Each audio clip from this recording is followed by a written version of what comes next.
संगदिल संगीत। जी हाँ, हम बात कर रहे हैं एक ऐसी जगह की जहां पर पत्थरों से सुरीला संगीत निकलता है, लेकिन आपकी गलती आपको पत्थरों में हमेशा हमेशा के लिए तब्दील कर सकती है। इसलिए यहां पर स्थानीय लोग क्या कुछ सोचते हैं, उनसे हम बात करते हैं। अरविंद शर्मा इस समय हमारे साथ जुड़ गए हैं, स्थानीय निवासी हैं वो।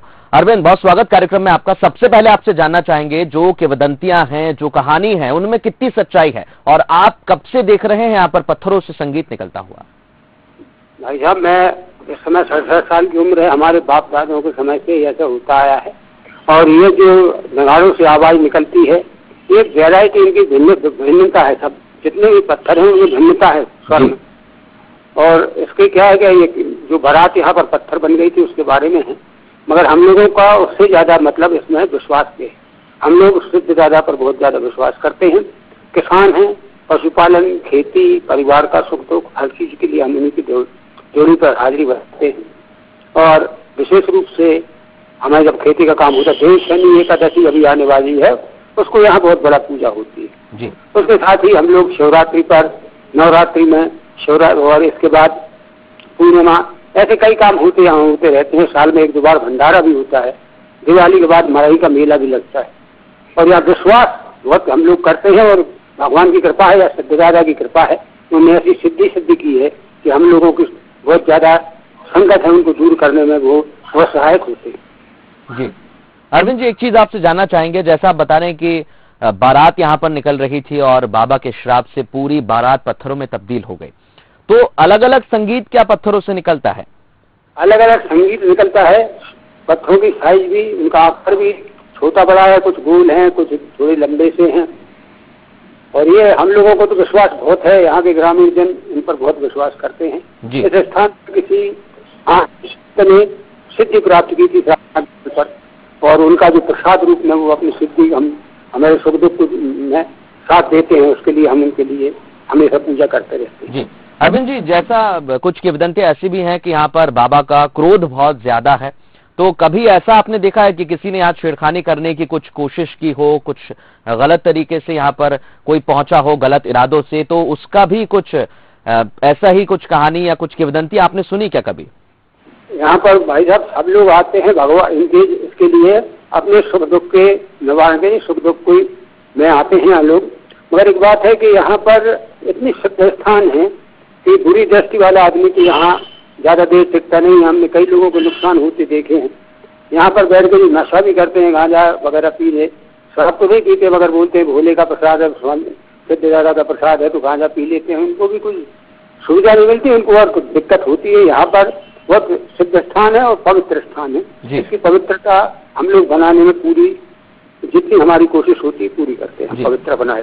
अरविंद जी, आप तो कई सालों से इस जगह पर रह रहे हैं, इस जगह से आप परिचित भी हैं, तो क्या कभी आपने देखा है यहाँ पुरातत्व विभाग के लोग आए हों, उन लोगों को पता चला हो कि यहाँ पर इस तरीके के पत्थर मौजूद हैं, और अगर उनमें से संगीत निकलता है तो जरूर ये जांच का विषय भी है, तो पुरातत्व विभाग के लोग यहाँ कभी पहुंचे क्या?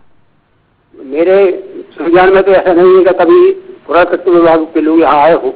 फिर भी अभी हम लोग कोशिश करेंगे, प्रयास करेंगे कि कलेक्टर के माध्यम से एसआई डिपार्टमेंट के लोगों को इन्वाइट करें, निमंत्रित करें कि आइए, कम से कम हमारे स्थान पर ऐसी ऐसी चीज है, तो आप लोग इसमें कुछ कर सकें, अन्वेषण कर सकें, तो बड़ी कृपा होगी। हम जी को करेंगे।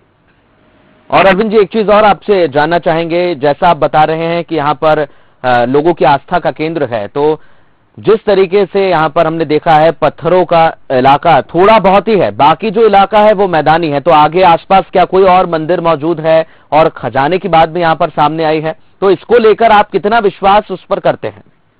भाई साहब, क्या है कि पत्थर तो लिमिटेड सीमित क्षेत्र में है, नाले के इसी तरह पर अगल बगल पूरी खेती हो रही, वहाँ किसी प्रकार के जो हमारे शहर पत्थर नहीं। दूसरी चीज है इसकी खजाने वगैरह की, आज हम लोगों को लोग आते जरूर है, पूजा पाठ करते हैं, खोदते हैं, और यहाँ तक कि आधा किलोमीटर दूर तक भी लोगों ने खुदाई कर ली, वो कोशिश की, पूजा वगैरह का सामान मिलता है, मगर ऐसा लगता नहीं है किसी को कुछ मिला हो जी।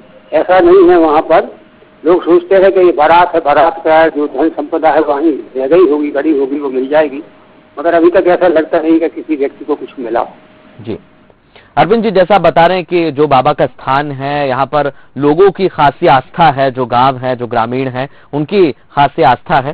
तो क्या आने वाले समय में यहाँ पर कोई, जैसा आप बता रहे हैं कि मेला लगता है एकादशी पर, तो आने वाले समय में क्या इस मंदिर को भव्य रूप दिया जाएगा? जो पत्थर यहाँ पर मौजूद हैं, खासतौर पर इनकी विशेषताएं कि सुरीला संगीत इनसे निकलता है, तो इन्हें संभाल कर रखना भी एक जिम्मेदारी है आप लोगों की।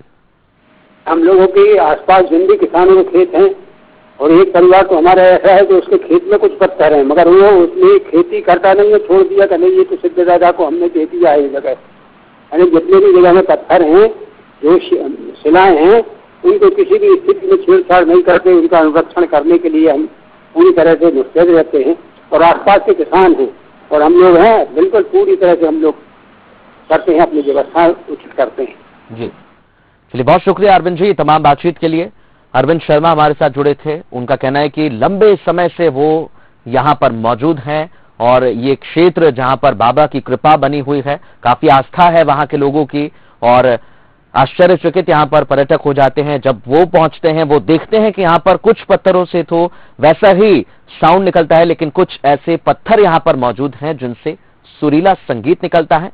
कई सारी किंवदंतियां इसके पीछे हैं और लोगों को इस पर विश्वास है। खास पेशकश में इतना ही। बने रहिए बंसल न्यूज के साथ। नमस्कार।